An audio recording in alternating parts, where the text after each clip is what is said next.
It's another glorious day, my tea sippers, and you know what time it is. I hope you have all of your comforts together because it's time to dish tea. And you're dishing tea, darlings, with Big Meat. Can't wait. It's time to dish tea with Big Meat. It's time to dish tea with Big Meat. It's time to dish tea with Big Meat. It's time to dish tea with Big Meat. Darling. And ooh, I'm cracking. Never mind. Fuck it. All that came out wrong, so we ain't gonna even do it.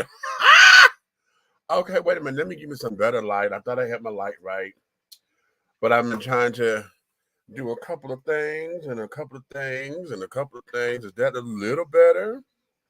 That's a little better. I think. No. Wait a minute. I gotta. That ain't doing right. Hold on. Gotta fix this light. Damn it. So usually I'm already together. Is that a little better? No. Hold on. Let me do this one. It's the one up here that's needed.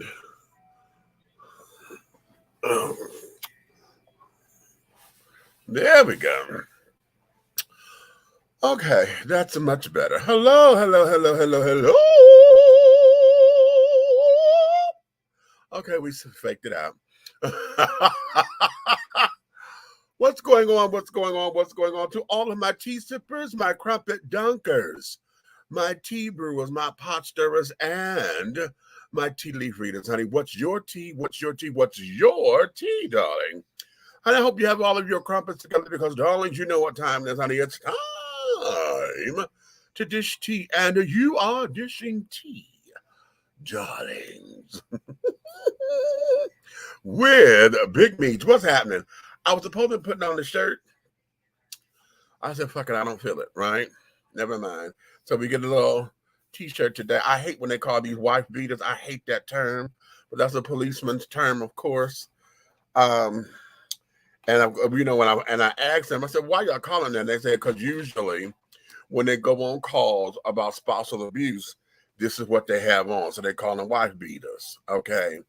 I can't stand that term for these damn things. These are A shirts, athletic shirts, or tank top, child. Just call it what it is, okay? Y'all see I got my green juice.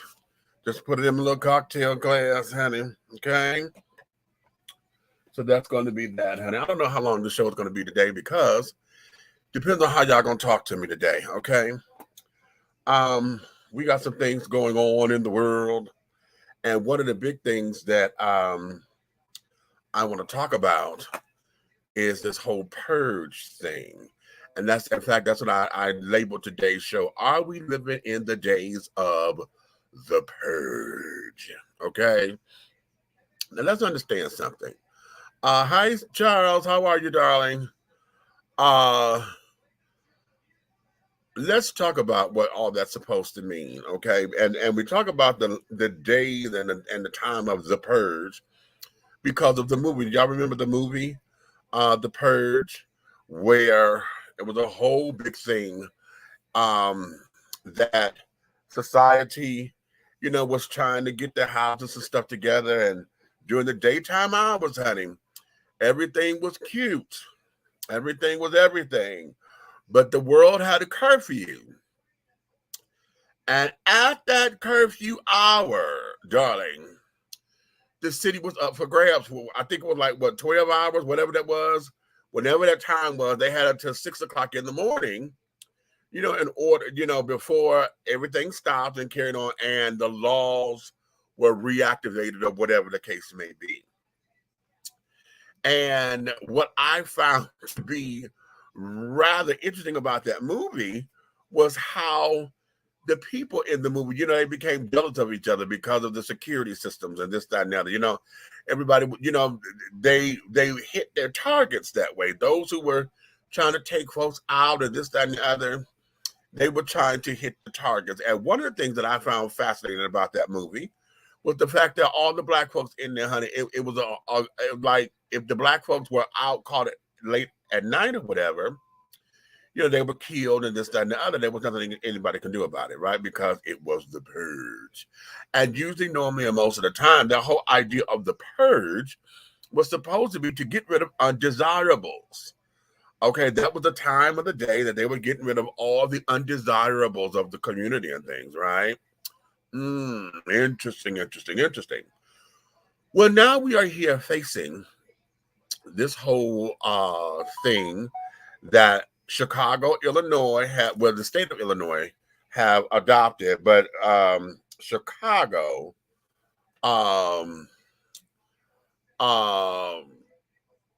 is where it's being activated first. Okay. And so a lot of people have said that this whole idea,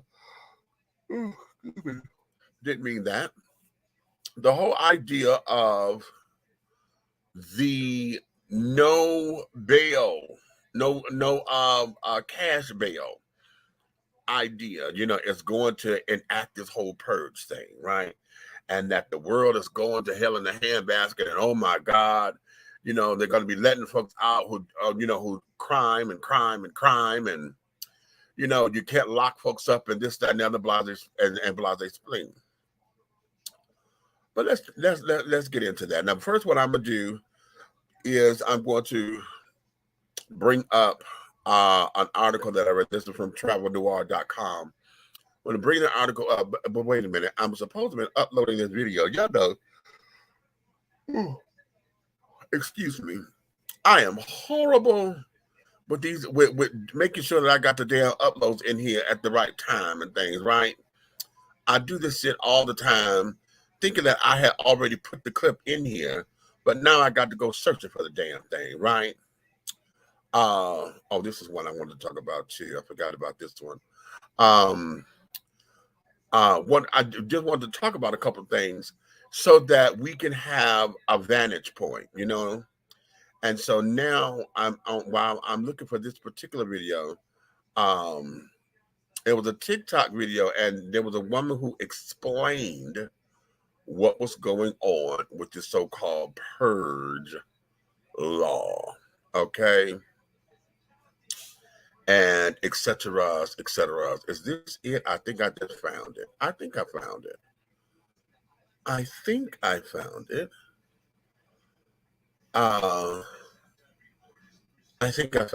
Okay, but nonetheless, we are going to get into that today. Right now, listen, get all of your friends, because I really want you guys to get very verbal with me, and let's talk, because I want to hear from all of you. I want y'all to weigh in on this, because we have the potential of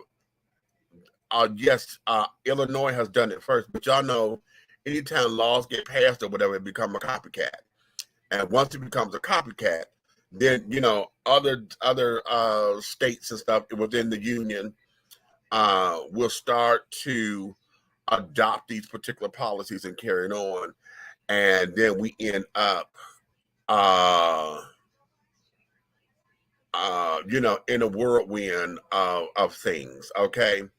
Also, I want to revisit something, because y'all know we are in an election year and carrying on, and one of the states that everybody's looking at is here in Georgia, because we are in the gubernatorial race right now, okay, which for the governor. So with that, I want to go over that and make sure that y'all understand a couple of things that's going on in that particular arena. Okay, and right now I am sitting here, I'm going through all of this because I am trying to make sure I got the right video up in here. Okay, again, this is me being a little lazier than normal, when I should have had this done. Okay, but it was just one of those days for me today. With pulling myself together, I would listen. I got it together, but it just took me a little minute to get it together. You understand? So, yes, and yes. Again, wait a minute. Did I show y'all this one? I think I showed y'all this before, but I may have to do this again. Okay. But nonetheless, let's get into it. Okay. Okay, let's understand something. When it comes down to this Illinois thing, let me read this from here. Again, this is from travelnoir.com, and it's dated for September 16th. It says Illinois becomes the first state to pass the Purge law. Illinois is passing a law that some will say will make history. Illinois is looking to be the first state in the United States to abolish cash bail. And the consequences of passing such a law have many believing the state could mirror the horror movie The Purge. In the film, citizens were given 24 hours to commit all the crimes they wanted. On January 1st, 2023, the Safety Act will commence in the state of Illinois. The act will get rid of the cash bail system in its entirety. The name SAFE-T is an acronym for Safety, Accountability, Fairness, and Equity Today. Those that instated the act believe it will reduce arrests and limit those put away based on the crime. The 12 non-detainable offenses where the new law will end cash bail. The law includes second-degree murder, arson, drug-induced homicide, robbery, kidnapping, aggravated battery, burglary, intimidation, aggravated driving under the influence, fleeing and eluding, drug offenses, and threatening a public official. Again, I'm gonna say that one more time because they're saying these are 12 non-detainable offenses where the new law will end a cash bail. Those laws, the law includes second-degree murder, arson, drug-induced homicide, robbery, kidnapping, aggravated battery, burglary, intimidation, aggravated driving under the influence, fleeing and eluding, drug offenses, and threatening a public official. I'm very concerned about an increase in violent crime, but again, I don't want to stress. I do want to stress there is still time to fix it, and the state's attorneys are working very hard, as we have been for the last year and a half, to fix this law. It is very flexible, where we can still eliminate cash bail, but make sure the right people are in custody, and everybody else who's not in danger gets out, said the state's attorney, Robert Berlin. The Safety Act would allow criminals a pre-trial release for the crimes listed above. And if prosecutors fail to show clear and convincing evidence, quote unquote, that the alleged could be a threat to a specific individual. Unfortunately, the consequences of the Safety Act makes an impact on how fast arrested criminals must be dealt with, because prosecutors will only have 48 hours to decide whether the alleged criminal should be released. The investigators believe that 48 hours isn't enough time to collect valuable evidence from surveillance cameras, laboratory work, and forensic research. As controversial as the law could be, let's look at how this came about. For many years in the United States, many have called to abolish the cash bail system. 3 out of 5 that are in jail have not been convicted of any crimes. That's about 500,000 people wasting away in jail cells before there's even a trial because of the lack of actually investigating and research. The Center for American Progress believes the cash bail system in most jurisdictions across the U.S. are criminalizing poverty, quote unquote.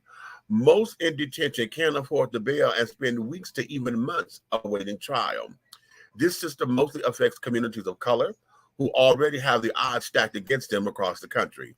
Hence, studies show that pretrial detention can actually increase a person's likelihood of rearrest upon release, perpetuating an endless cycle of arrest and incarceration, stated the Institute. Okay, so now let's unpack that. Can we unpack that? Can we unpack that for just a minute? Okay, let's get into it. Okay, let's get into it, right? Hey, Road, what's going on? Hey, darling. Let's get into it, okay? Because for years, I've been on this planet for 52 years. I know for at least 30 of these 52 years, maybe even 40. We have been talking. No, it's maybe 45 because I remember this. This was a Good Times episode. Y'all remember when James was trying to get the guy that shot JJ and was wanting to break the trigger finger. And in that episode, the judge was talking about how the prisons and stuff was already overcrowded. You know, that was in the 70s. And we have been talking about what the prison system is with all this overcrowdedness that we can't keep up with it. And so now you got folks that are just sitting in jail, just sitting there. Okay, my son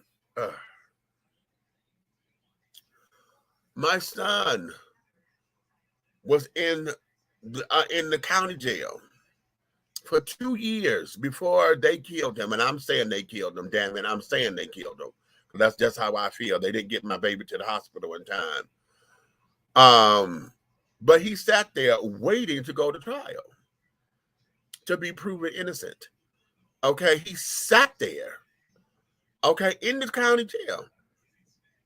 Now, granted, we had to deal with the lockdown and carrying on, so then that shut down all the court systems. So wherever he was, that got backed up 2 more years. You understand? Because now they had to do everything halted and stopped, and they had to do things differently and blah, blah, blah, blah, blah. So since the 70s, we have been dealing with overcrowdedness. We have been dealing with folks being locked up for, non-violent crimes or whatever, misdemeanors and carrying on.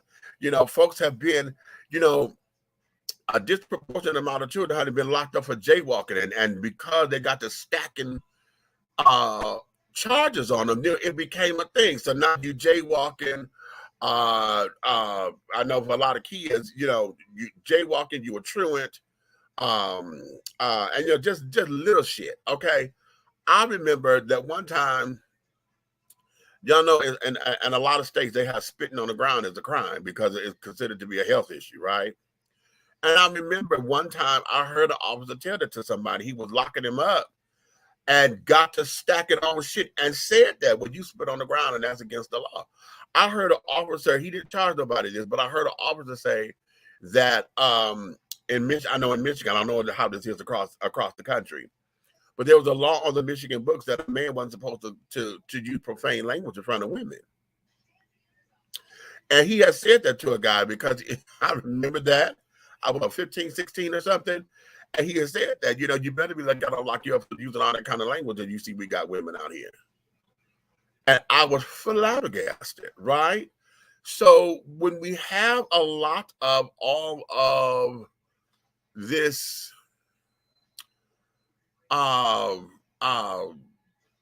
just what I'm going to say impropriety, but that's not the right word.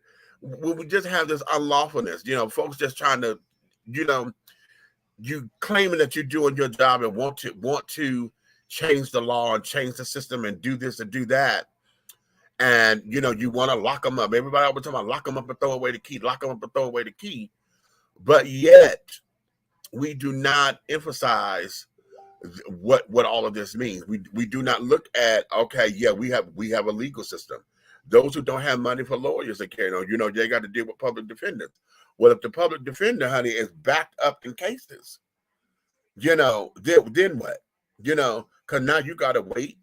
A public defender is not going to sit down there and get you the best defense. Did you know my son, before we got him a lawyer, okay, as myself and his New York dad, we talked and we said, no, I said, we got to get this baby a lawyer. Okay, because the public defender told my son, oh, well, they're not gonna hear this case, then you might as well go ahead on the plea down and we'll plead to where you will plead guilty, and we'll make sure that you don't get no more than 25 years. That's what the public defender told my child. I said, and when he told me that, he said, what? I said, so he's not going to fight at all? He's not going to sit down here and do nothing?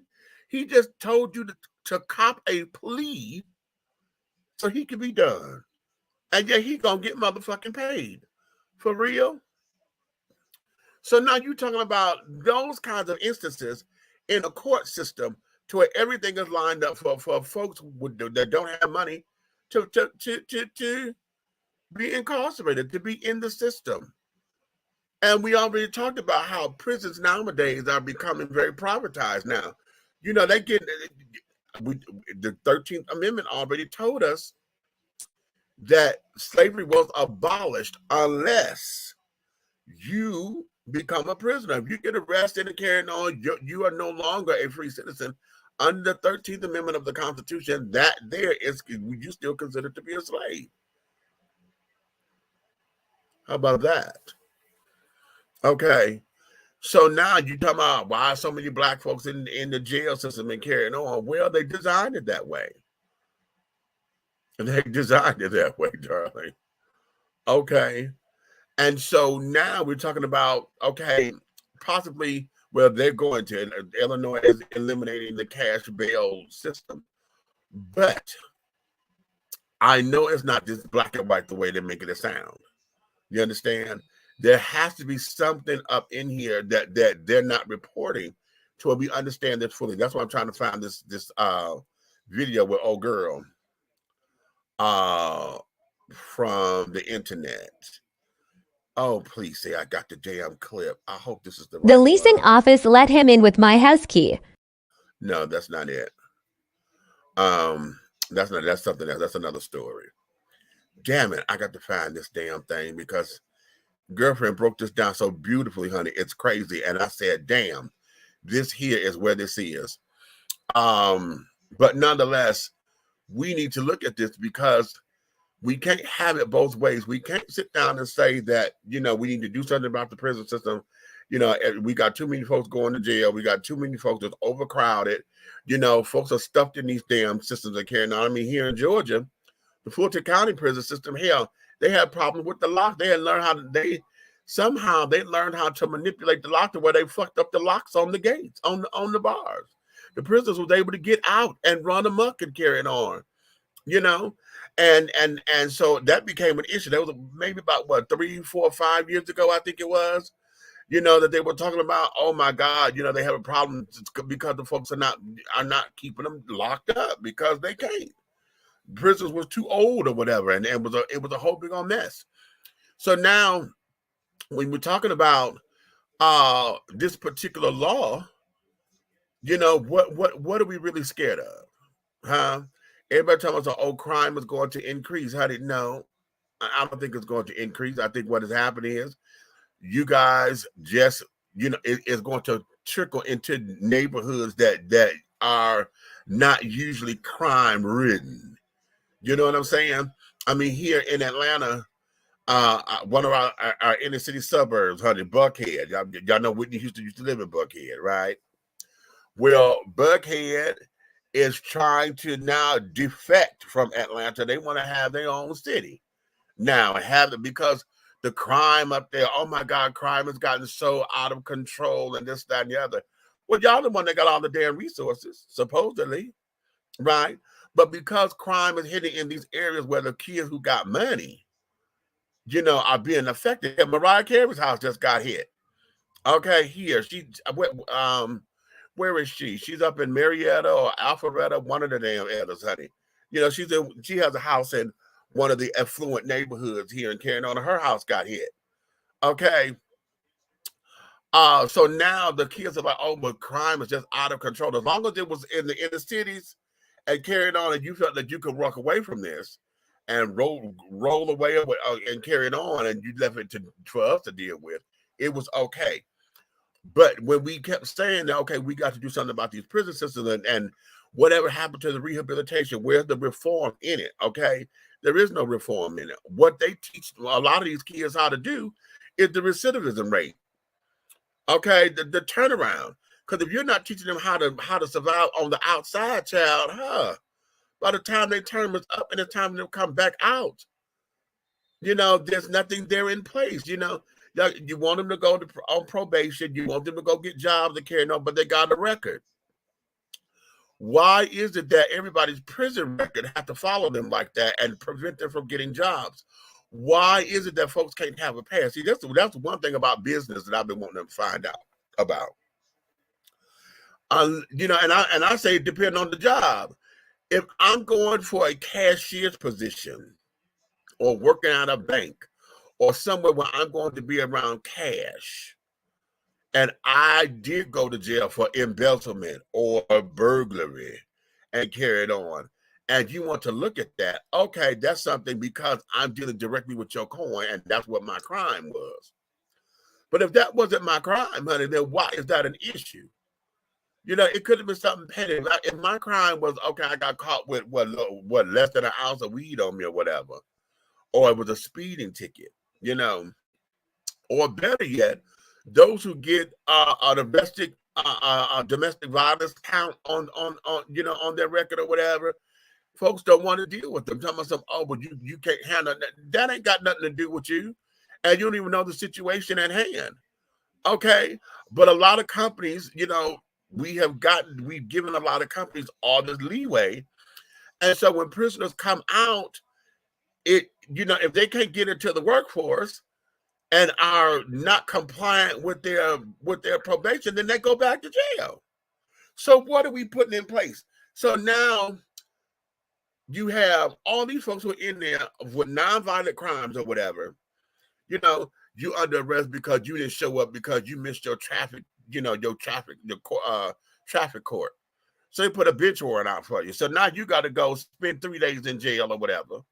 Or you didn't pay your child support, and because you didn't pay your child support, now you got to spend 7 days in jail.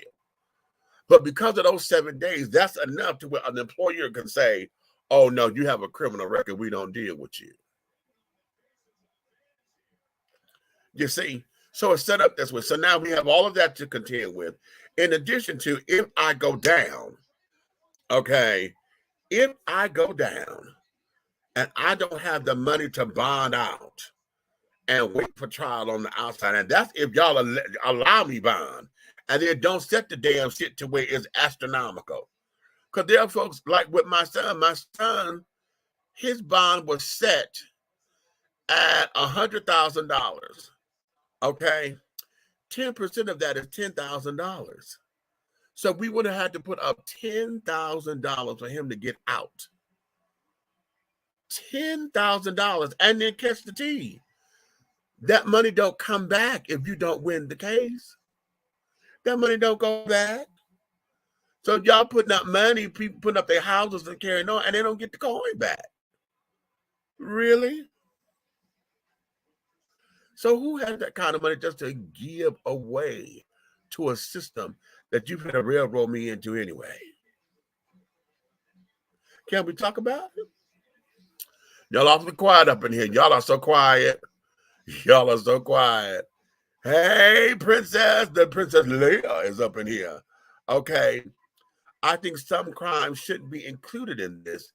It shouldn't be, it should be nonviolent crime. Now, you know what? Reading that list, I'm a little bit perturbed with that list because I think what rose my eyebrow, that's why I read it twice, was when they said, wait a minute, they said second-degree murder, arson, drug-induced homicide, robbery, kidnapping, aggravated burglary, aggravated battery, burglary, intimidation, aggravated driving under the influence, fleeing and eluding, drug offenses, and threatening a public official.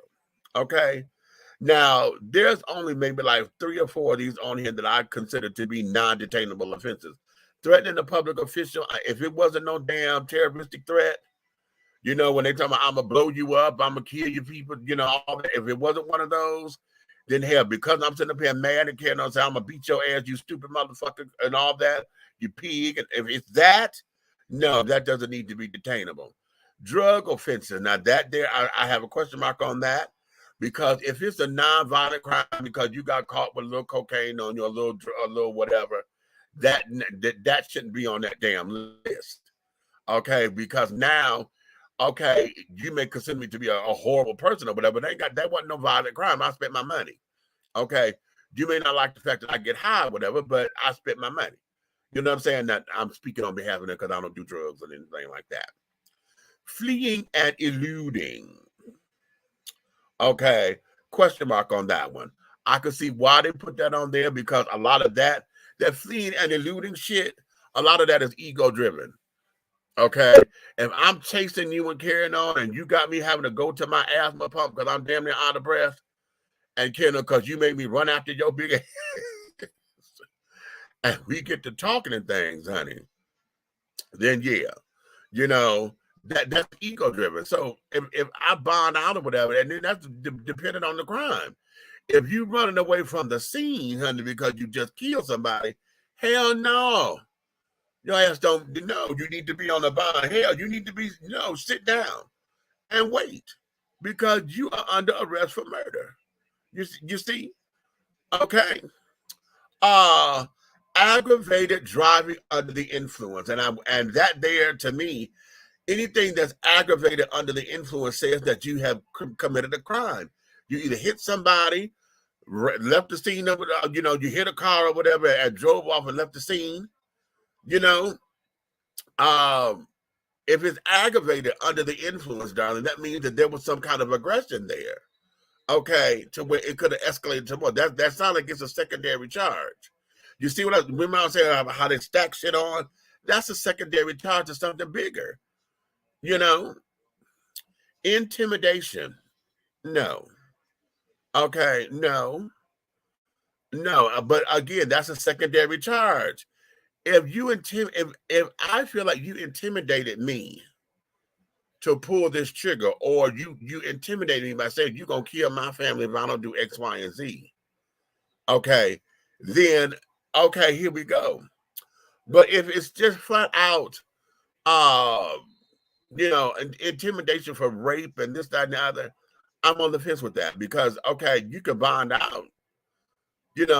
You can bond out, but that there, I don't see where the violence is in it, because you still had a choice.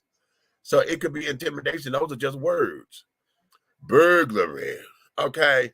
Again, depending on the kind of burglary, I say do it like they do with the feds, honey. If anything over $500 is considered grand larceny.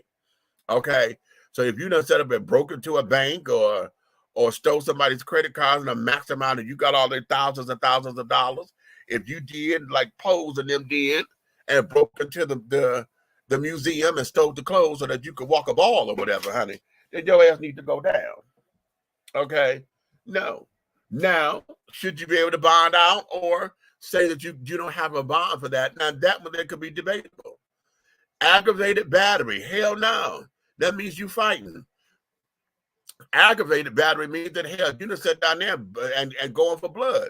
You either using martial arts, or your hands and stuff are a deadly weapon, or you vehicular homicide. Possibly you used your car, you use some kind of weapon. If it wasn't a gun, you'd have got the crowbar, you'd have got the baseball bat or whatever.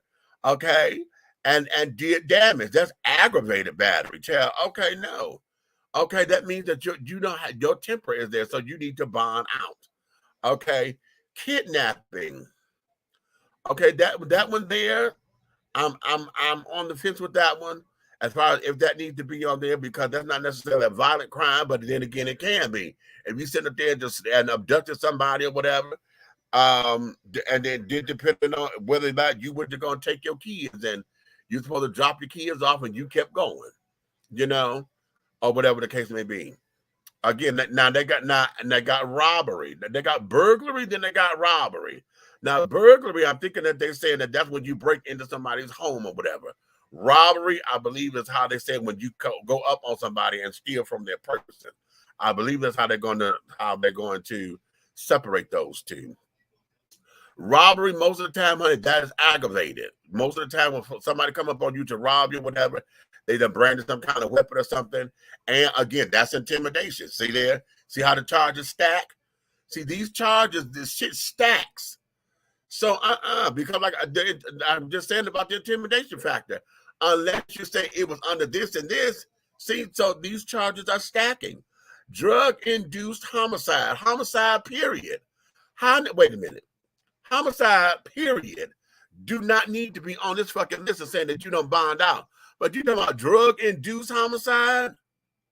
Now you try to say that they were out of their mind and they really did, they wasn't conscious enough or didn't know what the fuck was going on. Lies, garbage, propaganda. No. How's that on the list? How is that on the list? Homicide, anything homicide don't need to be on no list the way you bond out. Okay, unless it is proven, but you got to prove that. You have to prove that, you know? So no, to say that no, you don't, that's on the list for a no bond thing, honey, no. No. Okay, arson, hell no. You burn the shit down. Okay, gonna burn up the city. Second degree murder. Now see, here we go. Now y'all saying it's second degree. Okay, which means that you didn't plan on killing nobody, it just happened. Okay, no. Wait a minute, let me make sure that's right, because let me make sure that's right. Because wait a minute, I'm getting that and manslaughter mixed up. So hold on. Second degree murder. Okay, let me get the definition of what that means. Second degree murder typically murder with malicious intent but not premeditated. Oh, see, first degree murder is when you say you plan it out and say, okay, I'm going to go get this motherfucker. Okay. Second degree murder is you didn't plan on killing them or whatever. It wasn't premeditated, honey, but it happened. Okay.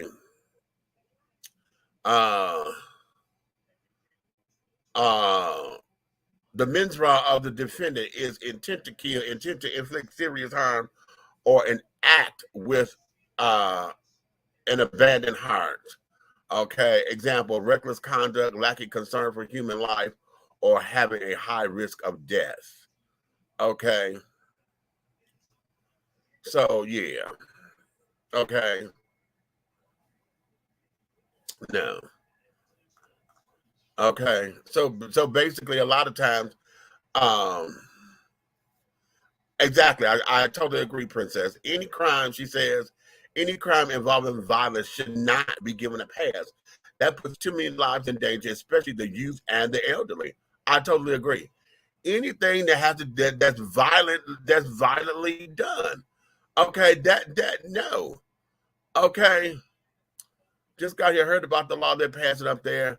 All I have to say is a recipe for disaster. Okay. I don't think it's a complete recipe for disaster. I think if it's mishandled.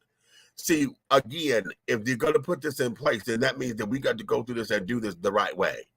We have to do this the right way, because y'all got folks up in here that's in jail for no apparent reason. Y'all trying to sit down there and wait for them to go to trial on some fuck shit. But it's the punishment don't fit the crime. Okay, if I've been sitting up in here for 2 years on a drug-related charge simply because you found drugs on my person, okay, and then you slapping charges on me, it didn't depend on the amount.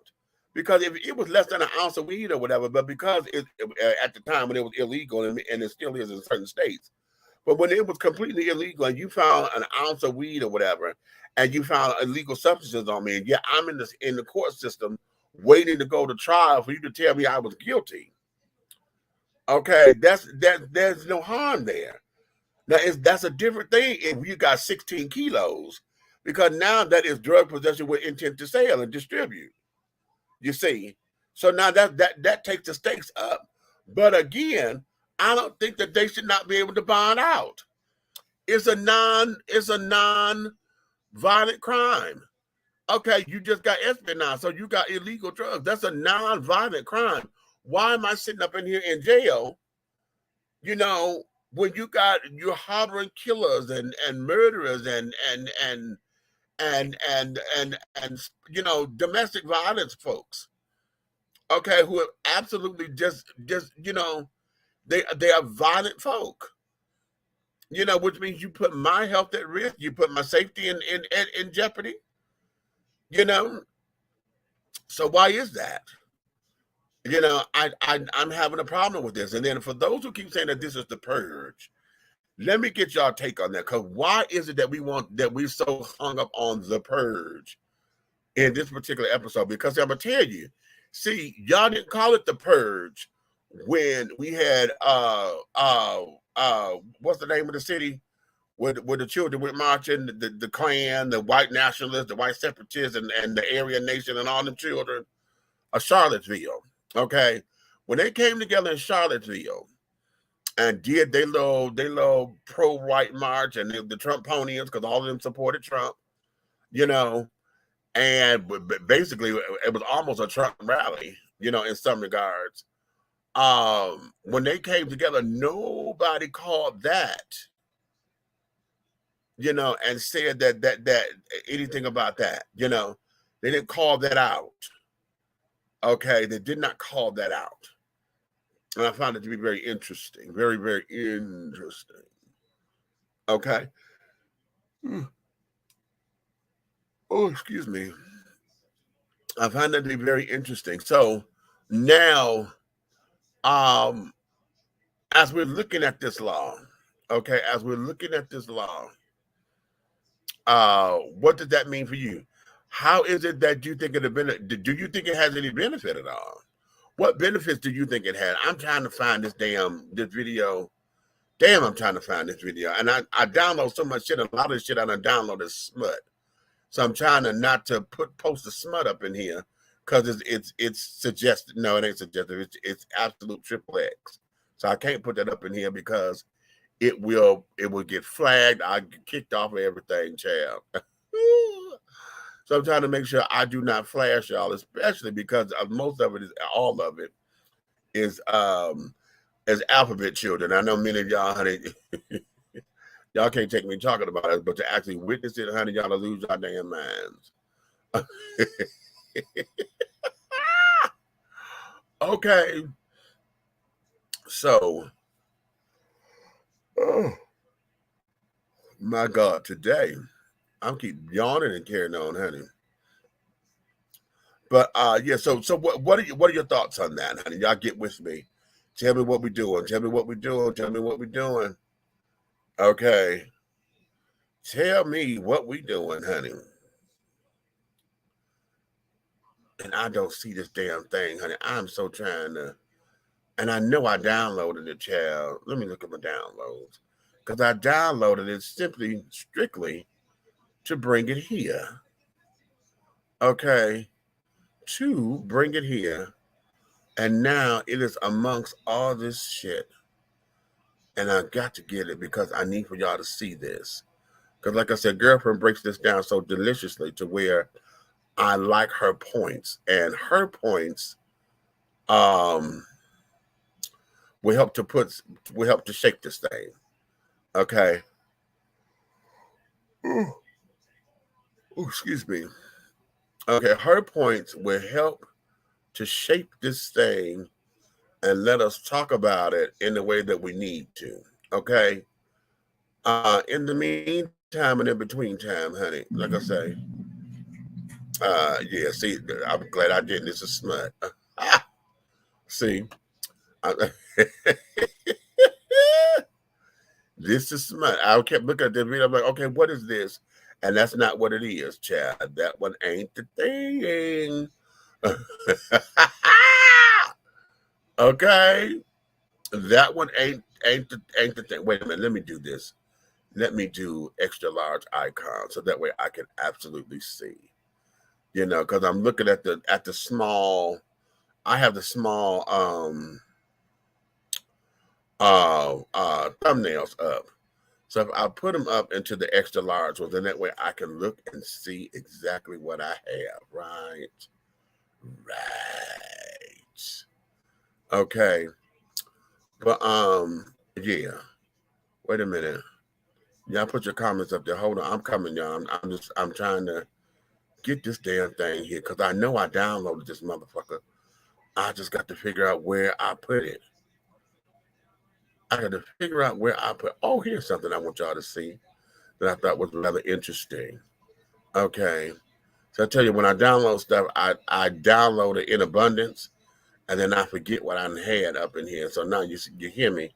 I'm coming across stuff that I'm like, oh yeah, I'm going to show y'all this, and oh, I'm going to show y'all that. Okay.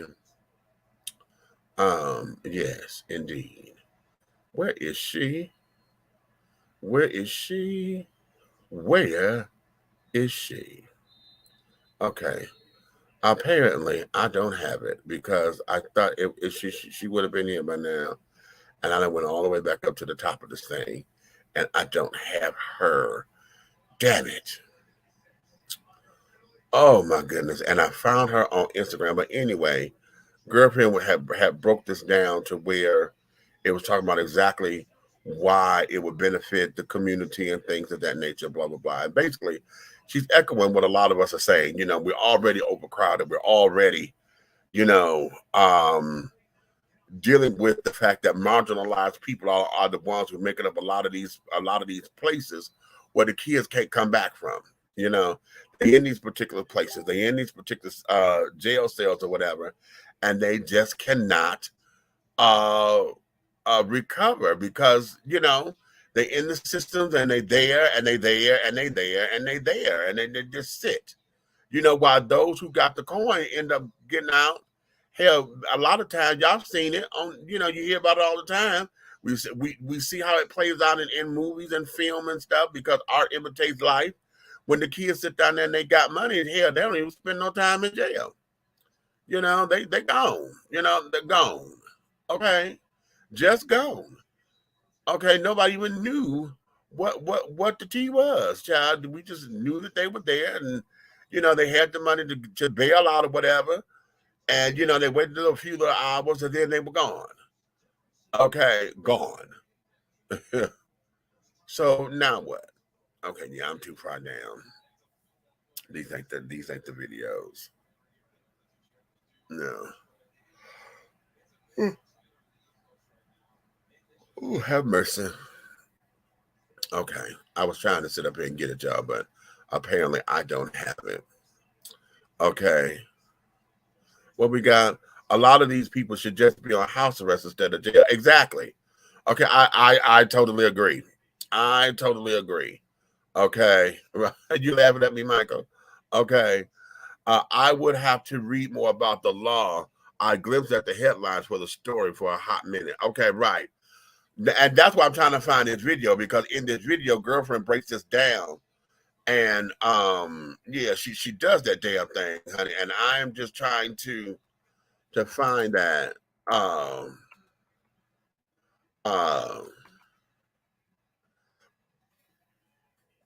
I'm really trying to find that particular doo-wop. And did I just find it? Calling this cash bail reform a purge law only serves to hurt people who... I think I just found it. Ha! Ain't God grand, honey. Ain't God grand. Okay. I think I just found it. So but let me share. Oh, wait a minute, I could download it. Did it just do? You know what? My computer has just been giving me all kinds of fucks. You know, my real player carrying on. If I double click or click wrong on it, then I can't get the thing to come back. I'm like, okay, damn it. I just had the thing. Ugh. So it would download, right? And I was just about to, it would, where is it? Calling this cash bail reform a... No. Damn it. Okay, I'm going to end up having to share this page because I want y'all to hear this. Let me share this, and then we're going to get into this because damn. Oh, no. Cancel that. That's not what I'm doing. I'm sharing the screen. That's what we're sharing. We're sharing the screen and the sound tab. What was it? Yeah, the TikTok. All right. Okay, y'all ready? Let me get it from them. And we're going to go Calling there. this cash bail reform a purge law only serves to hurt people who cannot afford to buy their freedom. But last time I checked, freedom was supposed to be free. Let's start with the basic premise that just because you are arrested for an offense does not mean that you committed that offense. As a result, the question of whether you should receive bail is not predicated upon your guilt or innocence. As a result, when a judge is determining whether you should be released on bail, they're not examining guilt or innocence, but rather they're examining factors such as whether you are going to be at risk, whether you're going to come back to the court whether you have community ties, whether you are a danger to other people or other people's property. After the judge has looked at those factors, the judge will determine whether you should be released, including in cases for which cash bail has been eliminated. This is not a system in which you are just going to get arrested for murder, for example, and you released without anybody determining whether you should be released based on the aforementioned factors. Let's compare that to the current system under which you have two people, for example, who are accused of murder, but a rich person gets a $1 million bail and a poor person who gets a $1 million bail. The rich person is going to be released. Why? Because they can afford to secure their freedom.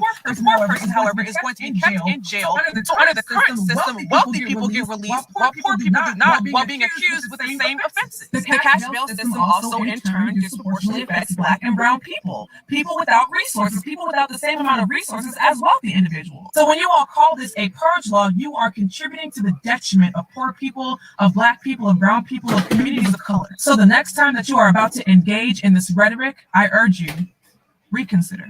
Calling this cash bail reform a purge law only serves to hurt people who cannot afford to buy their freedom. But last time I checked, freedom was supposed to be free. Let's start with the basic premise that just because you are arrested for an offense does not mean that you committed that offense. As a result, the question of whether you should receive bail is not predicated upon your guilt or innocence. As a result, when a judge is determining whether you should be released on bail, they are not examining guilt or innocence, but rather they're examining factors such as whether you are going to be a flight risk, whether you're going to come back to court, whether you have community ties, whether you are a danger to other people or other people's property. After the judge has You say it's echoing bad.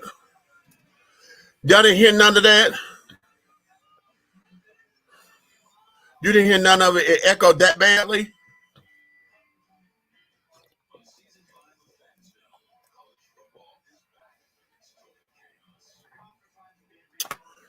Oh, shit. Hold on. Let me see what's going on. I'm going to see if I can still download it. Damn. Oh. This is what including in cases. Stop. So, okay, talk to me. Y'all didn't hear none of that? I heard most of it. Okay. Well, all right. I'm trying to get this to where we have a discussion about this. And the way how she was breaking this down as far as how bail is established, what bail means, you know, who gets what. And as we say all the time, we already know those who got the money to get out can, and those who don't won't, you know. So to eliminate this particular cash law, cash bail bond and whatever, that there, I think right now I am on the side of okay, but we want to make sure that we do this the right way. Anything that is a violent offense should not be on this particular list. If you are facing something that had anything to do with violence, you do not need to be on this list of no cash bails. Okay, house arrest is one thing. You know, put them on the tether. Okay, and then I think they need to updo those tethers and carry on because folks know how to get around them. You know, they know how to break them. They know how to diss them. They know how to that them and carry on. Honey, what? You know, it's a lot to do with that. So I'm a little bit disappointed with all of that. You know, what can we do? Everything is electrified now and computerized or carrying on shit. Hell, y'all can sit down there and give them a phone. Okay. Why they have to be on the little tether or whatever? How to give them and have it hooked up to their phone or whatever. Download something on the app or something to where they got to check in at all kinds of the day. Have everybody keep a phone on them or whatever, and that way you can track their every move or whatever. You know. So yeah, have a fingerprint identifier so that nobody go and you know. Log in for anybody on the thing. So there's a way to do it. There's a way to do it. If y'all got that way about doing that for your job, I know at the donut factory for me, you know, our Paylocity app, we could do that on the phone, but it's also connected to your Gmaps or whatever. So your location is always on there. So it will tell you You trying to punch in, but I said, oh no, you're out of service range, honey. You can't punch in because you're too far out. That meaning that you ain't on the job. Okay. So the thing to know if you are in the vicinity or not, you know, there's a way to do this, the way they could get a little bit better than what they're doing with all of this. So yeah, purge my ass, honey. This ain't no. Y'all call it the purge law because y'all sitting up there seeing that folks may be able to be released from jail and carried on, but yet no, you know, y'all talk about this, but nobody looked at the pardons and carried on, those who've been pardoned and blah blah blah blah. You know, anyway, that's just a theory that I have. You know, because some of the pardons that were given should not have been pardoned. You know. And that's on everybody's thing. I know Obama did some pardons, and you know, Agent Orange did. Who should not have been pardoned, in my opinion. Did I just glitch? Did y'all see that? Did I glitch? Okay, okay. Now y'all know what that means. That means I'm talking. I'm talking, and they gonna come after me in a minute, and they gonna start fucking with my damn signal and shit. Okay. So let's do this. Let's go. I was going to say let's take a break, but now let me go to another story. Didn't I show y'all this little clip here before? Why would they do this? Why would they do this? Why would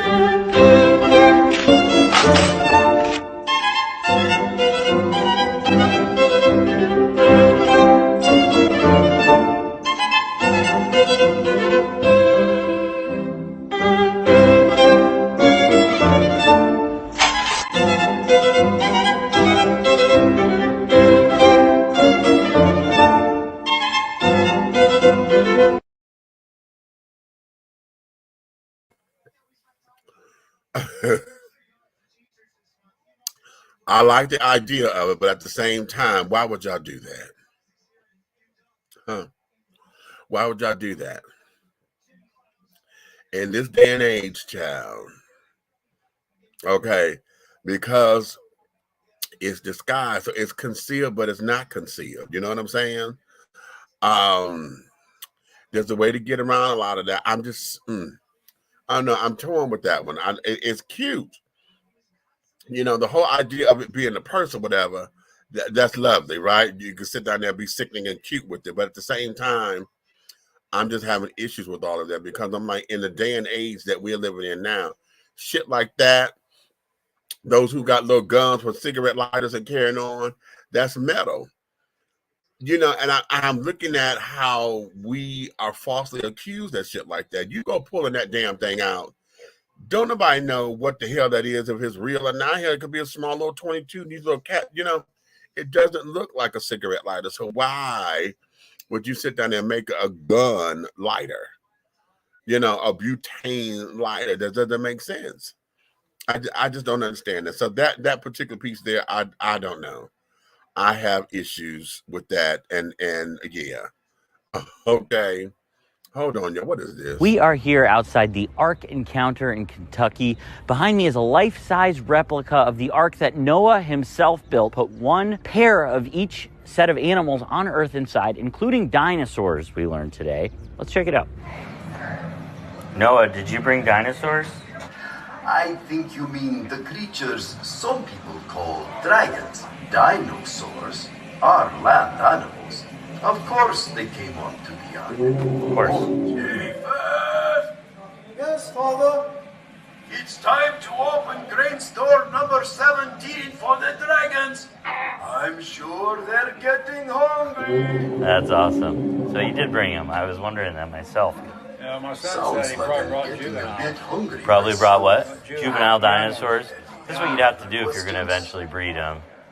And then I guess some of them are still around.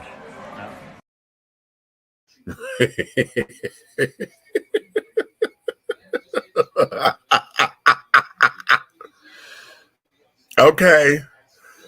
Child, when I see that, what makes me laugh is the fact that there is an actual, y'all said it was an actual museum or whatever, walk-in little thing, and they're telling the story of Noah's Ark.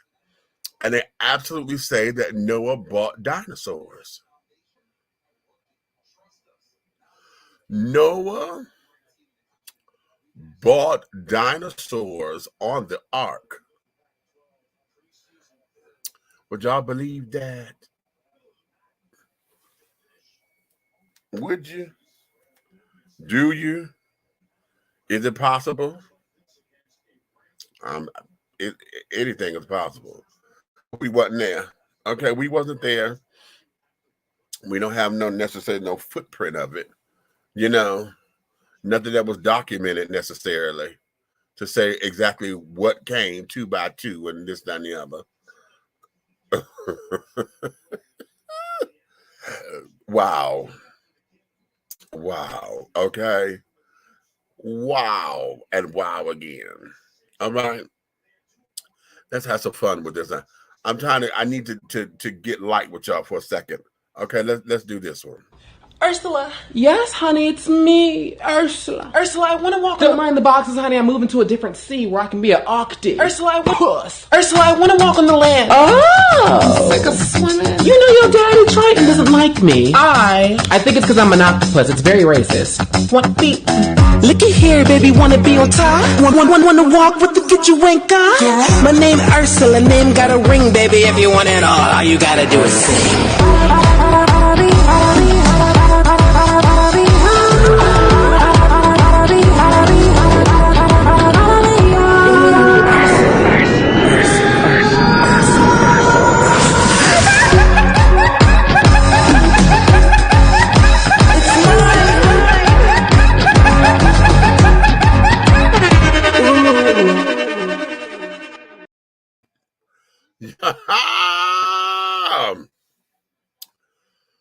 Child, I love him. Okay, have y'all been to his Twitter page? Wait a minute, what is his name? Oh God, I should have, because I was supposed to quote him. His name, I can't think of his name right now. I'm drawing a blank. But honey, y'all can find him on Twitter. Child, that child there is absolutely hysterical. And his commentary and stuff, and the girls, honey, that he sit up here and do. Child, he is absolutely a hoot. What's his name? Tony. I think it's Tony something, honey. But I want to play that because that there was just everything, honey. All right. So now let's go here. I'm trying to keep it together, and I want to be, I'm trying to be serious and then get light and fun and then go back into a serious topic. Okay. Voter registration. How many of y'all are still not registered to vote? Okay, at this particular point, if you're not registered to vote, I'm going to believe that you don't want to register. Okay, and that's fine because that's your prerogative. That's your prerogative, and that, yes, he is hysterical, honey. However,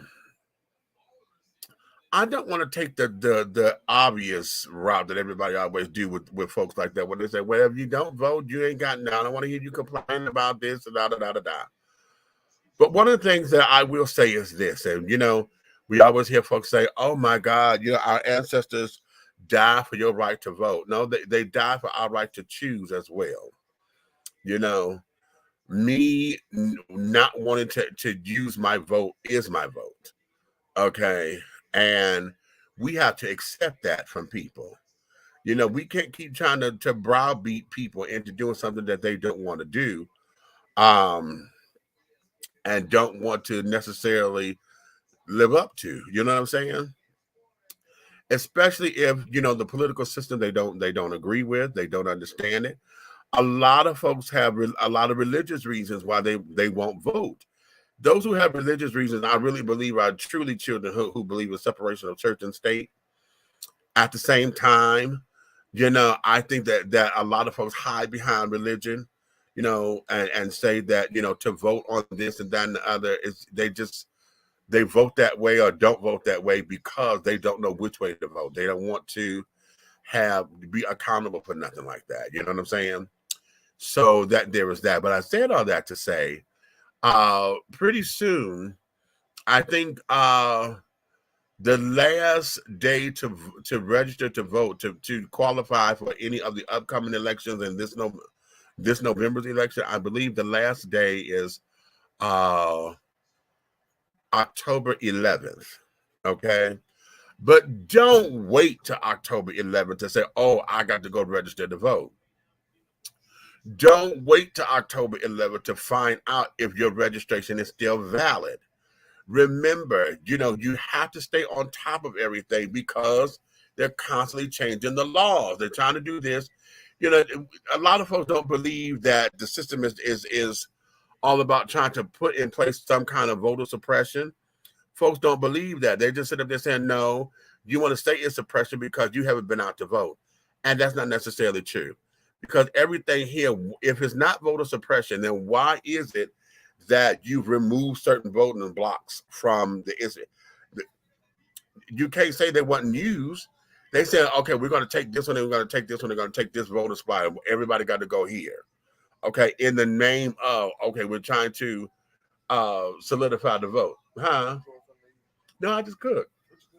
Pork chops and mashed potatoes and biscuits. This child just refused to eat cooked food, honey. He got to have something from somebody else's kitchen. Okay.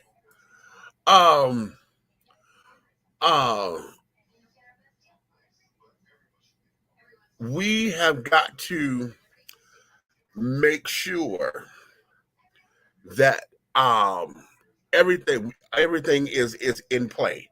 If you're not sure where your voting terminal is or where you're supposed to go and vote, it's important that you get it together. Listen, I was working with the NAACP for it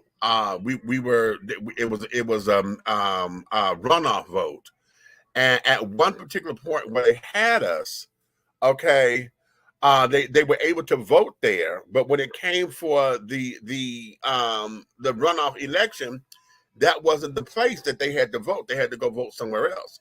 So we were here at East Point, Georgia. The library was the place that a lot of folks could come and do voting for early voting.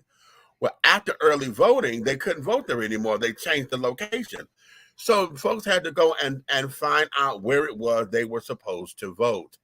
And it became a headache. And I got a little pissed off with that because we were outside telling folks that this is not the voting place. You had to go over to the church and blah, blah, blah, blah, blah. And they called the police on us, telling them we want private property and carrying on. So they made us move. And I was like, the officer came over to us. He said, hey, what's going on? I said, hey, what's happening? And we had officers that came up there earlier that day. Somebody had showed out and carried on or whatever. So they came up there and the ambulance and things. So they saw us there. It was nothing. It wasn't a thing. It wasn't anything. But then them lying ass bitches went up and told somebody. And then I was told, because I want to go up there and blast the shit out of them. And like, bitch, who told y'all to call on us? Because nobody came outside and said, hey, could you not do this here? Could you stand over there? They didn't do that. Y'all went straight to the cops, which upset me. And of course, everybody was like, no, Meeks, just leave it alone. Don't do that. Don't do that. And it's okay. It's okay. But I'm like, fuck that. It's not okay. Because they lied, and this, that, and the third. But okay. So you want to make sure that everything about your voter's registration is legal and is valid and carried on. So you have to stay on top of it. You have to stay on top of it so that you don't wait to the last minute and think that you're going to go cast a ballot or whatever, and then they tell you no. So this is why we tell everybody, honey, stay on top of your shit. Okay, make sure that you stay on top of it. Gerald, what you say, baby? Hey, good evening, everyone. The Lord knows we need help here in Florida. Listen, let me tell y'all about Florida, honey. Okay, that goddamn DeSantis, that Mark Rubio, okay, DeSantis, and not Toast, DeSantis. And Mark Rubio and those children down there in Florida, honey, Florida is one of those states, like California, have a lot of immigrants because y'all off that water. Florida got all of the children coming from the islands. So you have Bahamas, Puerto Rico, you know, all of those kids, you know, the U.S. Virgin Islands and all that. Y'all are the port for all of that. So these kids that come over to America, now mind you, all of those places are U.S. territories. Okay, but they get treated like second or third grade citizens and carrying on.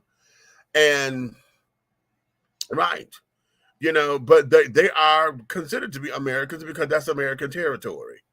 Okay, even though a lot of it they're considered to be separate countries, but Puerto Rico is considered to be a country.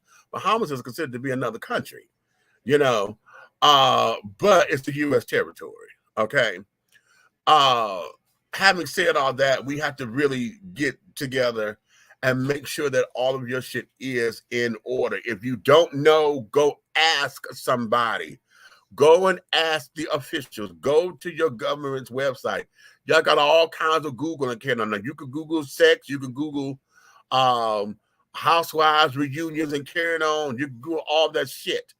Go and Google voters registration in your state. Okay, if you're in Michigan, MI voters registration. Okay, hold on, what? No.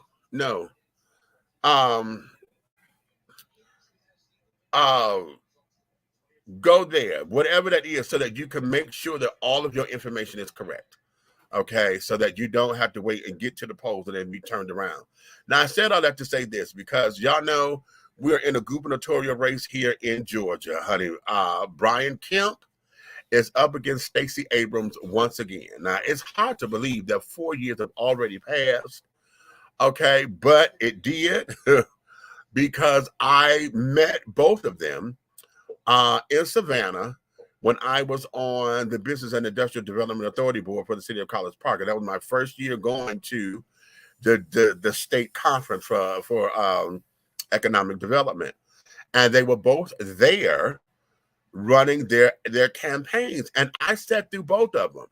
I took a picture with both of them, and I criticized my sister, honey, Miss Lil Meech, honey. Lil Meech, she passed on last year, y'all. That hurt my heart.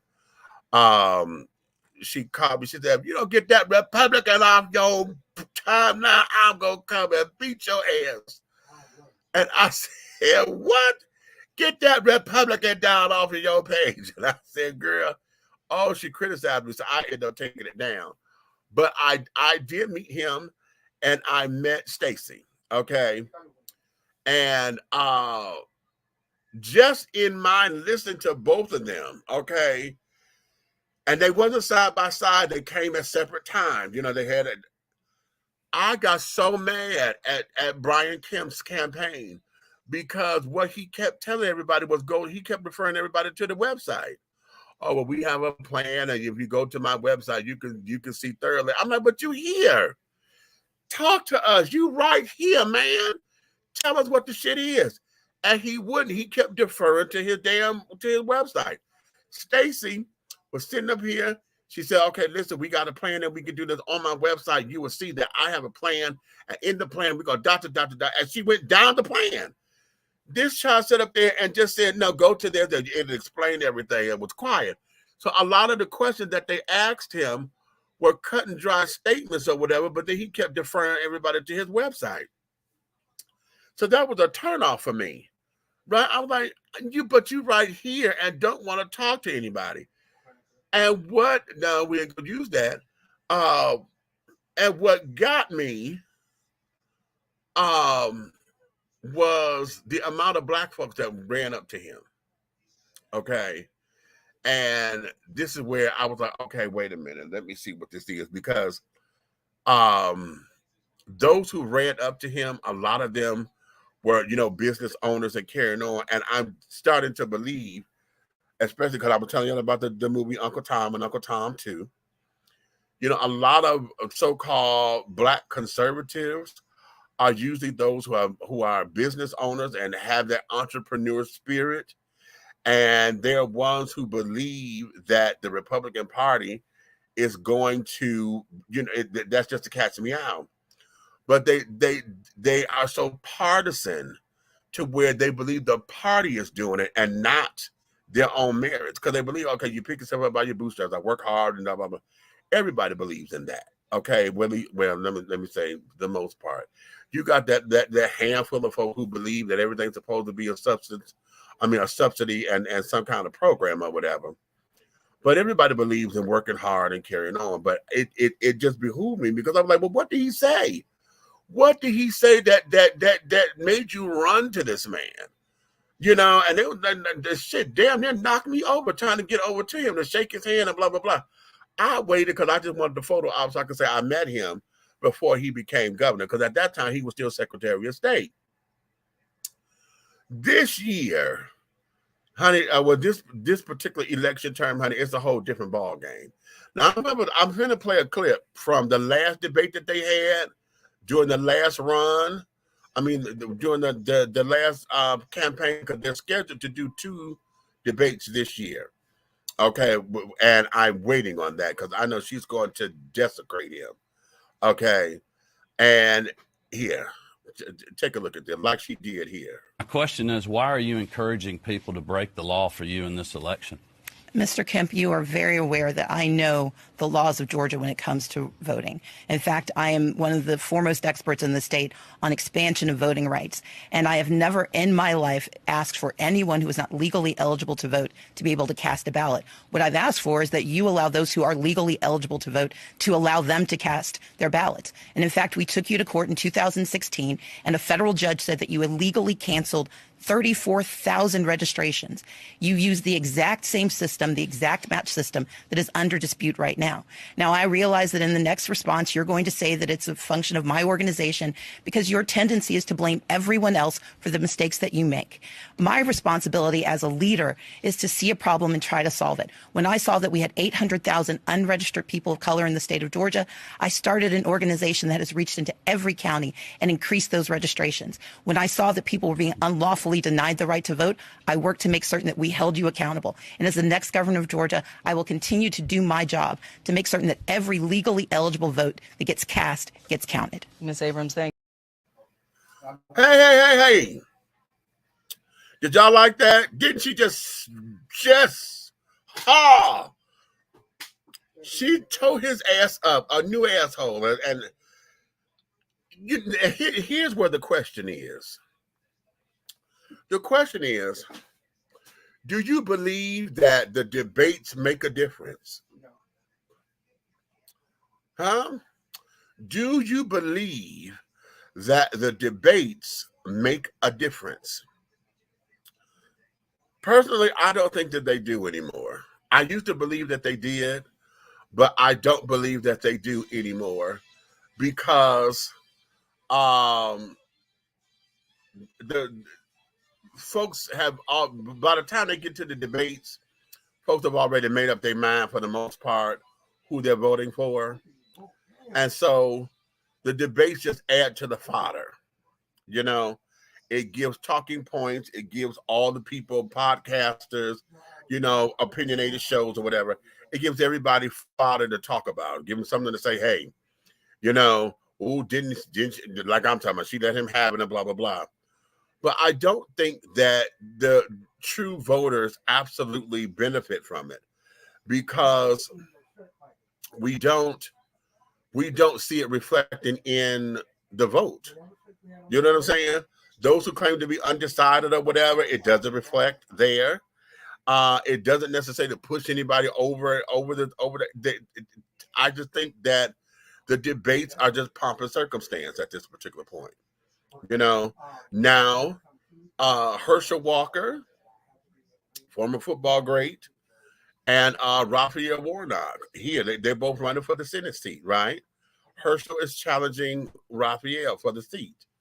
All right, they're supposed to have a debate.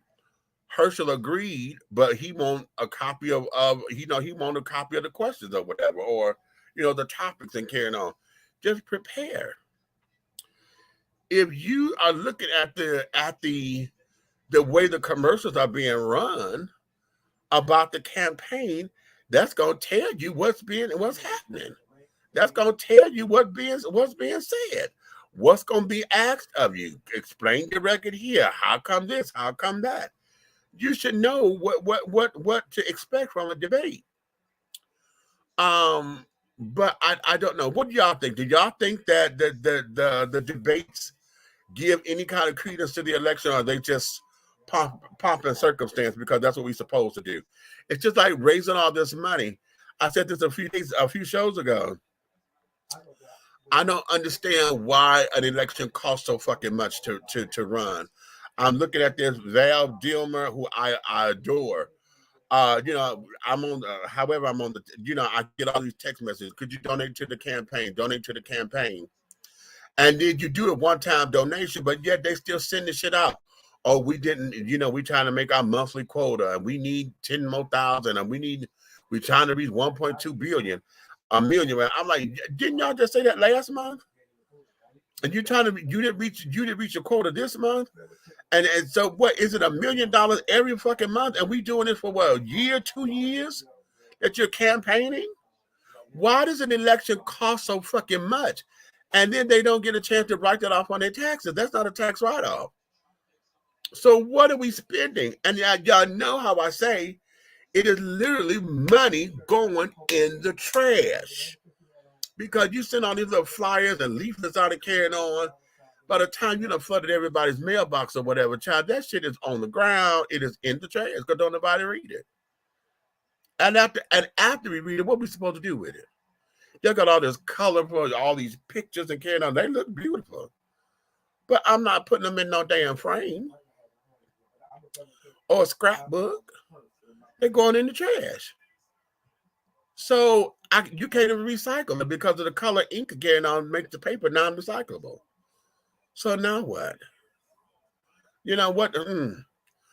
I'm just trying to understand that. Okay. Period. That's my girl. We need her in Florida, honey. Y'all got Val down there, honey. Val is everything.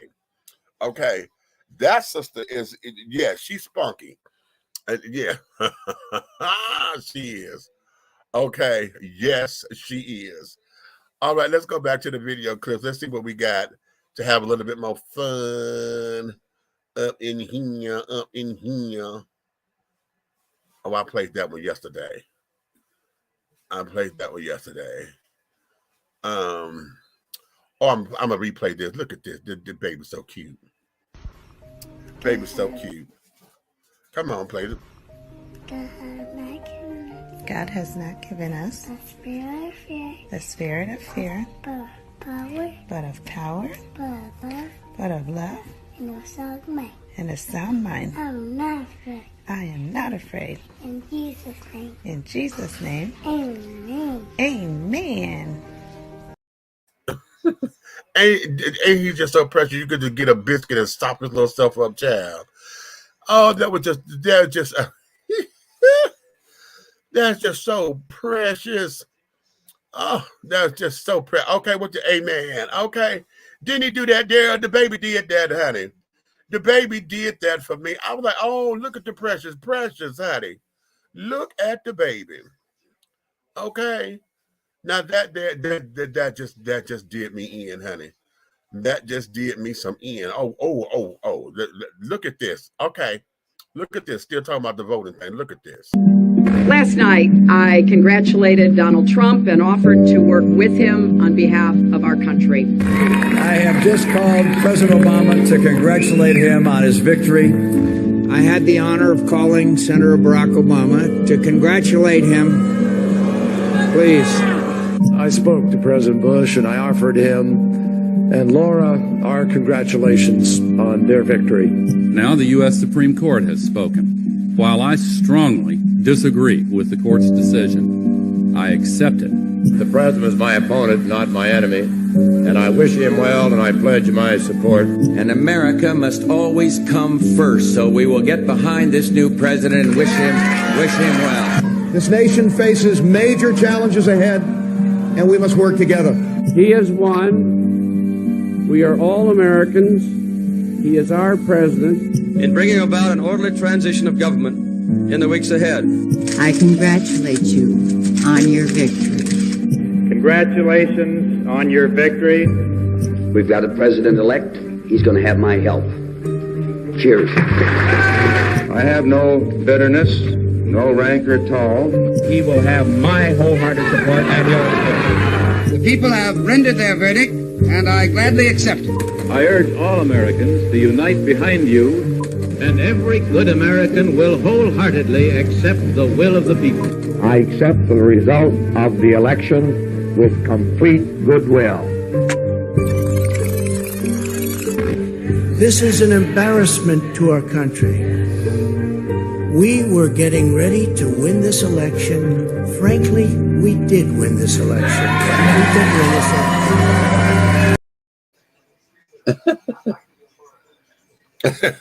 Okay.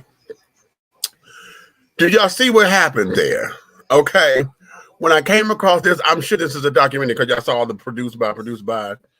I've got to find that because I want to see what that is. Okay. Did y'all see the progression? Up until his presidency. Okay. Even his loss. Everybody in succession, right? They done went all the way down past Gerald Ford and carried on. The child, listen, everybody who lost said, what? We gave you the congratulations. And hey, we're going to work with you, you know, to build a better country. The people have spoken. Okay, Al Gore said, okay, the Supreme Court said what they said. I didn't agree with it, but we will accept it, right? Moving on. This ass, okay, does the complete opposite. And it's the first time in history, did y'all catch that? The first time in history that we... Motherfucker's guilty. That motherfucker's guilty. That motherfucker's guilty. That motherfucker's guilty. That motherfucker's guilty. Motherfucker's guilty. Motherfucker's guilty. Motherfuckers guilty. Motherfuckers guilty. Motherfuckers guilty. Motherfuckers guilty. Motherfuckers guilty. Motherfuckers guilty. Motherfuckers guilty. We need to record that, honey. Okay. Oh yes, child. That's hot. Okay.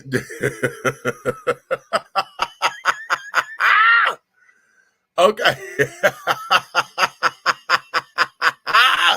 You like that? Right. Okay. What you said? You went in the vault. Okay, right. Okay. That somebody else put that together. Child, they put that together, that little video, child. But that there, my little thing, honey, I do edit with the girl. That's y'all remember Bobby McFerrin? Don't worry, be happy. Remember, that's his daughter. Okay, that's his daughter. Her good old house guilty. You know how? Okay, yes. Okay. Oh my, honey. I have fun doing that. That was always a joy. Okay. I mean, here's something else I wanted to So tell me why Kyle Rittenhouse, the man who took an assault rifle to a BLM protest and fatally shot 2 people and injured a third, announced his new video game where users can shoot fake news turkeys that attack Kyle during the game. I wanted to see what more I could find out about the game and those behind it. What I found is concerning. Let's start at the beginning. The named company behind the game, Mint Studios Arizona LLC, has been publicly registered with the Arizona Secretary of State since March 2022 to an Andrew Meyer. On Twitter, the CEO is listed under the handle Mint Chip Music and identifies as a rapper and anti-liberal activist who's training to be like Kyle. His tweets include everything from his golf swing and climate change denial to all things anti-women, anti-gay, anti-fat, and anti-black. Here's where it gets interesting. The original TheMintStudios.com website doesn't just list Kyle's turkey video game. It also lists another game called America. The goal of this game is to defeat woke activists, among other groups, apparently using the large assault rifle appearing device in the game user's hands. Wait a minute, isn't that what Ooh. Right. Did y'all catch that? Did y'all catch that? Okay, now let's do this now. Because see, this here is why I think I'm a little bit more I'm upset about this. Because When George Zimmerman won his case and got off for killing Trayvon Martin, okay? This motherfucker then went on tour and was signing hats and bags of Skittles to those children who were supporting him. The children who were supporting George Zimmerman, they raised all this money on GoFundMe for his fucking defense account. Okay? That bothered me to no end, because when I tried to do that for my son, they told me, oh, we don't do shit like that. I was like, really? Are you serious? They took my thing down. Okay? But you sat up there and you did all that for this. Okay? Now here we are. This child here, he got off. Okay, he got off. He ended up meeting Agent Orange. He has then started on this little tour, whatever. He did a little press tour, you know, with all the little, you know, the white nationalist children who were his supporters. And I'm saying that because most of them were identified as white nationalists and carrying on. They were affiliated with a lot of those particular parties. And so they embraced him. Now, here we go. You done monetized your experience and, you know, hooked up with somebody. I'm surprised. Why have no one jumped on this the way they jumped on Lil Nas X for having the Satan shoe, and the same company had the Jesus shoe, and nobody said anything about that? See, right now, everybody on this thing here about the turkey thing, you know, and he got the assault rifle, but nobody is talking about the America game where you go after woke activists or whatever, you know, the woke children. Really? Really? And no one is jumping on this to say what? Okay? So now are we, again, life imitating art, imitating life, imitating art, imitating life? Okay? So are we now creating the games? We have already been saying that Grand Theft Auto and those kind of violent games were part of what the culture is. You sit up here on these damn games and you get desensitized to this. So now everything is about, oh, shoot this motherfucker, put a cap in him. Well, honey, you playing video games all damn day. You in a virtual reality. You even got the virtual goggles now to where if you get killed, you get to jump back up or snatch the glasses off and say, no, no, no. Now we in real life. Okay, this is real life. And you sit up here creating a game to where you can kill the woke children and things. What is this? Huh? And why have we allowed this to be in the proportions that it is? This ain't even underground. You know what I'm saying? It's not even underground. See, if this was underground and we discovered it, you know, you happened upon it or whatever, okay. And then you knew it was part of the dirty, it was part of the shush, okay, because everybody tipping. The way you had y'all say y'all want gay folks to be, y'all wanted to go back underground because, you know, us being out loud and colorful or whatever is too much for you. Now you claim you want us to be back where we were. Then for y'all to sit up there and say, oh, I didn't know you was. Why didn't you tell me? And all that old bullshit. Okay. So y'all want this to be underground or it you know, it's good as long as it was underground. And they call that game America. Okay. Now, isn't it funny that they have a game called America, but then everybody got upset with Childish Gambino with his song, This Is America? Okay. And when he put that in everybody's face of what America really looks like, you protecting the gun and everything was sacred, and they weapon, you know, they were holding the gun like it was a baby and really protecting the weapon, but human life had nothing, right? It was so much disregard. And so that song exists, and then now here's a damn near a corresponding game, a video game.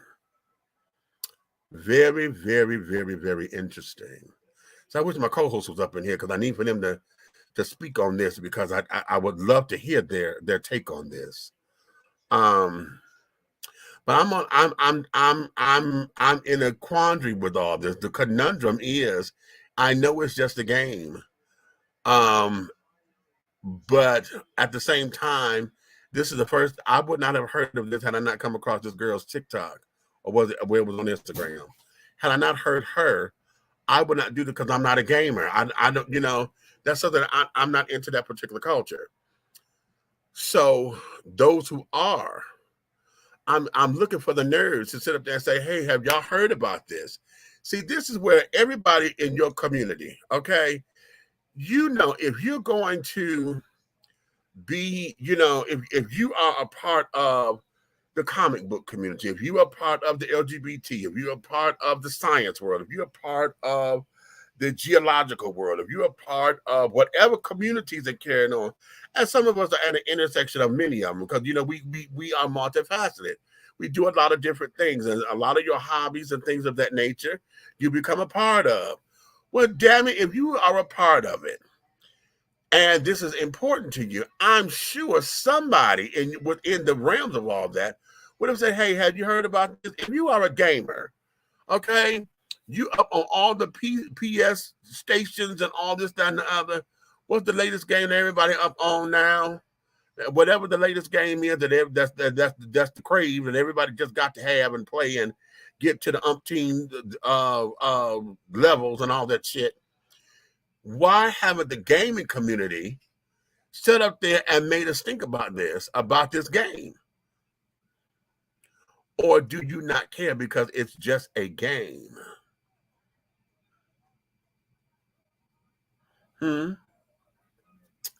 Very interesting. Okay, very interesting. He's going to become a millionaire with these games. And you already, and look at there. How is that? Okay, you done sat down here, went to trial, you beat the system, and now you're finna go to make a killer amount of money. But yet, I don't care if you thought OJ was guilty or not. OJ served his time. He came out and wrote a goddamn book, and everybody shut the book down. I don't care if you believe Bill Cosby was guilty or not. Bill Cosby got out of jail, was trying to go back on the comedy circuit. Everybody wanted to go and boycott him, so he couldn't make no money. These motherfuckers set up here, went to jail, beat the case, and now they're finna go and make all kinds of coin. All kinds of coin. Okay. So now, what does it say about the system? What does it say about the world that we're living in? Huh? What does it say? Because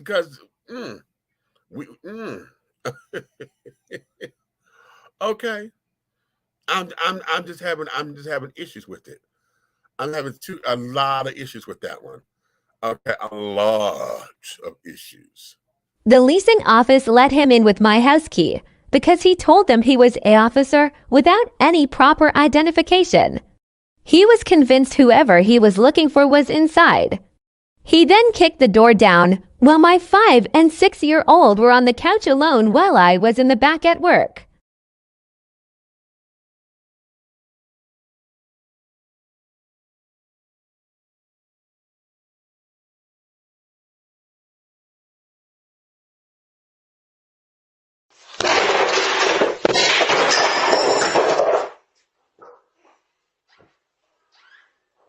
Who here with you, young man?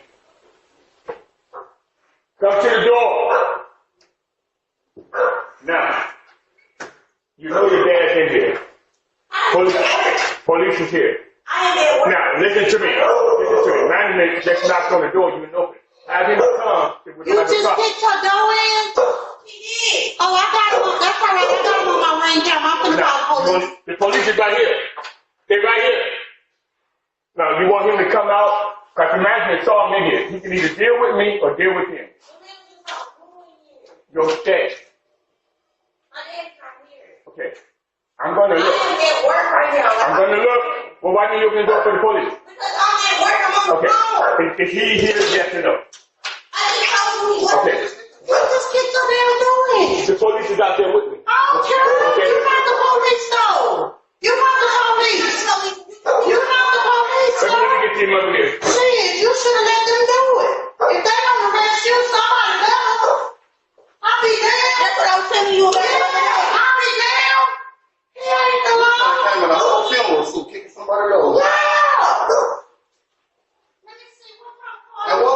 they gonna do that. They don't know. The police are getting something.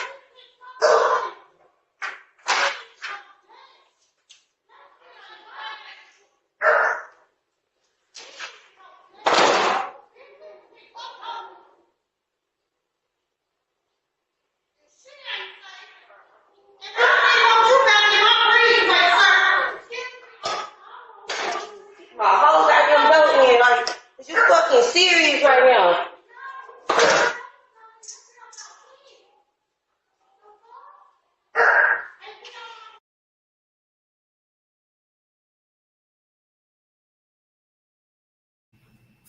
Do y'all believe that shit? Huh? Do y'all believe that shit there? Baby, let me tell you like this, the way that I know. He'd have still been a whooped ass. You hear me?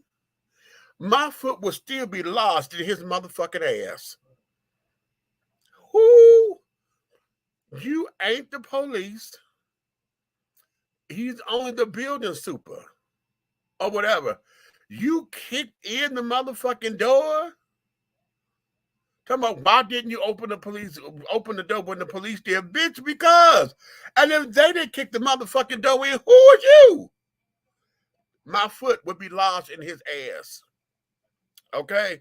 It would have to be surgically removed. Do you understand? Surgically. Bitch, every time he moved, I'd have had to go limping behind his ass. The fuck is that? I'm like the neighbor. If somebody don't arrest you, honey, somebody better. Okay, I don't give a fuck. You don't kick her door in like that. You ain't the law.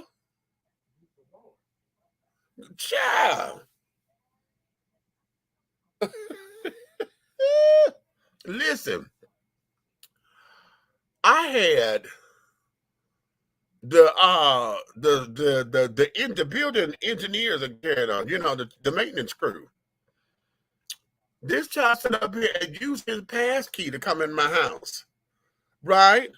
That's not the issue. The issue was, bitch, you didn't knock first. You just used your key and walked in. I just happened to be on the couch clothes for whatever reason. I had got up and put some clothes on that day. Okay, because usually I walk around my house and I walk around naked when I'm here by myself. I had put on clothes that day. Okay. And he walked in. He apologized. Oh, I didn't know you was home. I said, but you didn't knock neither. I called up to the damn management office. I said, you better not ever send this motherfucker back around here. Okay. Well, what happened, Mr. Taylor? I said, what the hell do you mean what happened? I said, don't send it back over here. Now, if I'm going to tell you what done happened, but he better not hit my door. In fact, he didn't hit my door. He used my key. Oh, no, I don't even want to hear, I'm sorry. I don't want to hear about, oh, he wasn't trained properly, because he got the training. Okay? You know damn well you go in a house that ain't yours and you build this, and you knock. Okay? And then you knock twice. You dot, maintenance. You wait. See if somebody gonna come to the door. Knock. Maintenance. Then you come in. Okay? Motherfucker. And I think they end up sending him elsewhere because I haven't seen that man since. Okay, that's been about what? 6 years ago. Yeah, it happened here. He wasn't here. So, yeah. Okay. I'm just outdone with that particular thing. And see, I want to know the rest of the story. What happened afterwards? Because I want to know, did they, of course they had to repair her door and this, that, and the other. I want to know what the aftermath was. Did she have to move or whatever the case may be? Because, see, that motherfucker there should be on blast. We should have blasted his name and everything. Do not hire this fool to be nobody's building manager. Put him in. Let him go down. He need to be on the sheriff department or something. Said you want to kick in doors and shit, go be a sheriff. Okay? Hell. and all that jazz. Bastard. That was no good. That there was no good. Whew. Well, all right, children. That there is it for today. I thought I was going to get into something else, but here these chairs, child. I'm starting to get that little pain right here in my back. I've been sitting in there too long. Right here. You know how you get that little tightness because you've been sitting in the chair too long? So yeah, I'm getting that little tightness and carrying on. So I'm going to get up from here. Enjoy the rest of my evening. Okay. They can't enter unannounced unless there is an emergency. Exactly. And even still on the emergency, honey, we coming in howling. I work security, honey. That's what we do. And I work hotel security. So, honey, we don't go into nobody's room unless it's an emergency. And even at that time, I'm coming in hollering. This is security. We got an emergency. We coming in hollering. Because when you work in a hotel, when you rent the room, honey, it's just like your house. You live there for however long your stay is, right? Nobody is allowed to enter your room without permission. Not housekeeping, not nothing. Okay? Maintenance or whatever. You had to give us permission to come in. Now, unless there's an emergency or if you have broken the rules, like if you in there smoking, if you in there with a loud party and carrying on, and I'm knocking on the door and you can't hear me, you are in violation. Then I could use my pass key because at that moment I'm reclaiming my time. Come on, Maxine. I'm reclaiming what's mine because now we got to shut this bitch down. Okay? So that's the same thing here as with an apartment building. Okay, the building's super. We have to maintain it. It's just like working security. We maintain, do what we need to do, within the confines of what the parameters are. We don't go into nobody's thing unless it's an emergency. That motherfucker took his foot and kicked the damn door in. Ooh, child. Oh, thank God that wasn't me. I just say thank God that wasn't me. Okay. Thank God that wasn't me, honey. Praise God. Oh, thank you, Lord. Thank you, Lord. And I don't want it to be me either. Okay. So, yes, honey. So with that being said, honey, let me let you guys get back into your night. Listen. Those of you who are on BET Plus, if y'all not up on Family Business, season 4 is out. They got the first 4 episodes of season 4. Okay, I just watched them today. Ciao. Listen, they bought somebody from the past to be a cast member right now. I'm not going to tell you who until next week because that gives y'all time to watch it. Okay? But y'all go watch that.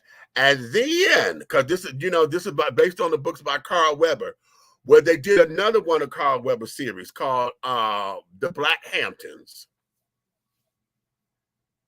I didn't think I was going to like it at first.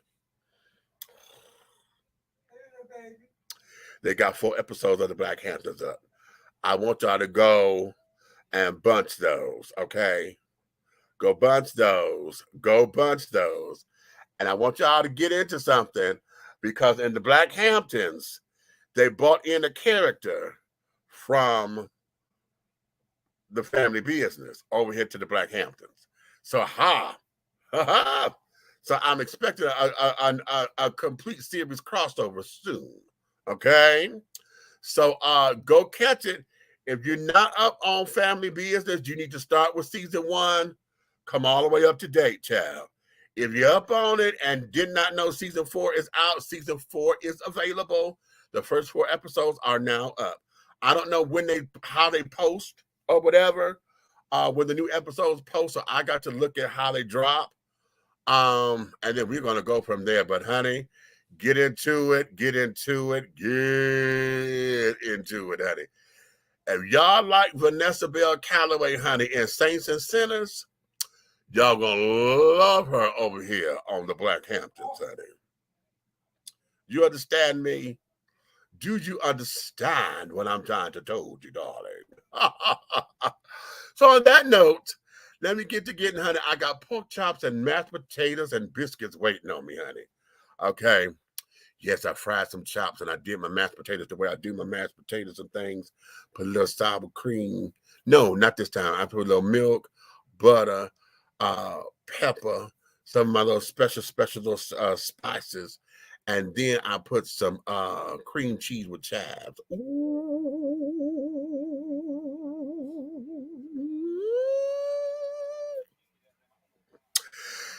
Gots to go eat.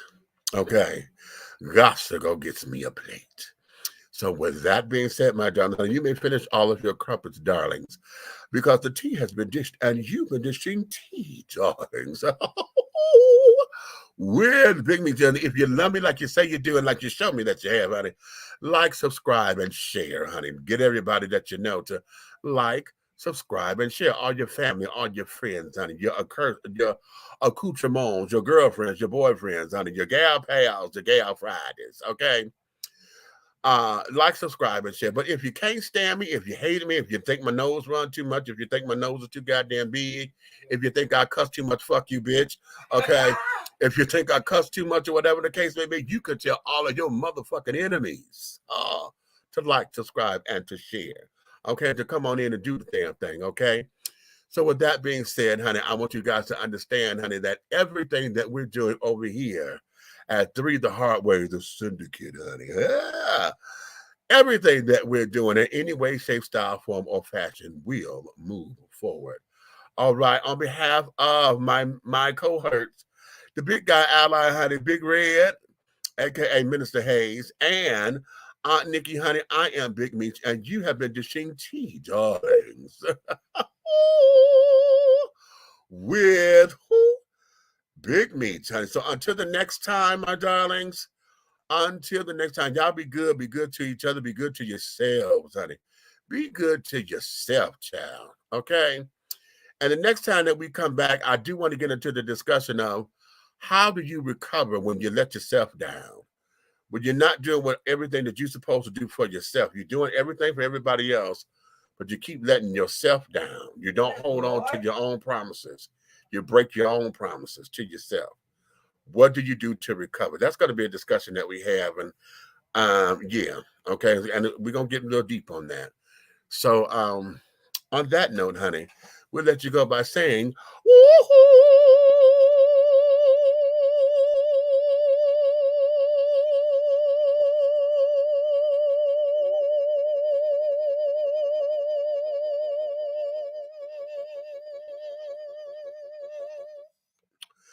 I was trying to get to the 30-second mark. Couldn't do it. Okay. Ha!